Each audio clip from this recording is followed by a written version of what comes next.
Le foin de Crau, une culture en AOC mondialement connue qui a fait ses preuves auprès des éleveurs.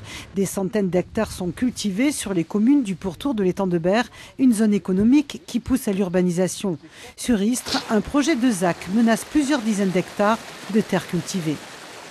On ne comprend pas pourquoi on vient prendre des zones agricoles, des terres fertiles qui sont cultivées sur la partie nord, alors qu'il y a beaucoup de zones qui sont mitées, beaucoup de dents creuses et qui ne sont pas urbanisées. Et toutes ces surfaces-là représentent des très grandes quantités et des surfaces à urbanisables pour plusieurs années à l'avenir.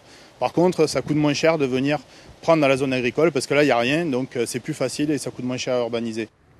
Pour le maire d'Istres, l'urbanisation vers le sud de la ville est rendue impossible en raison de terrains pollués ou au contraire protégés par le Conservatoire du littoral. Reste une zone d'habitat diffus que le maire n'a pas voulu toucher.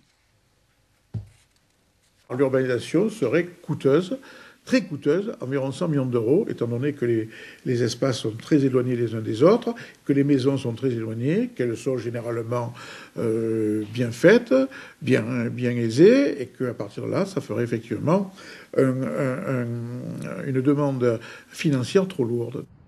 Des cultures de foin de Crau vont donc disparaître, même si la mairie propose des terres en compensation. Reste un problème environnemental, celui de l'eau, car l'irrigation des champs permet de remplir aux 3/4 la nappe phréatique qui alimente près de 300 000 personnes en eau potable. Un équilibre que devront tenter de conserver les promoteurs.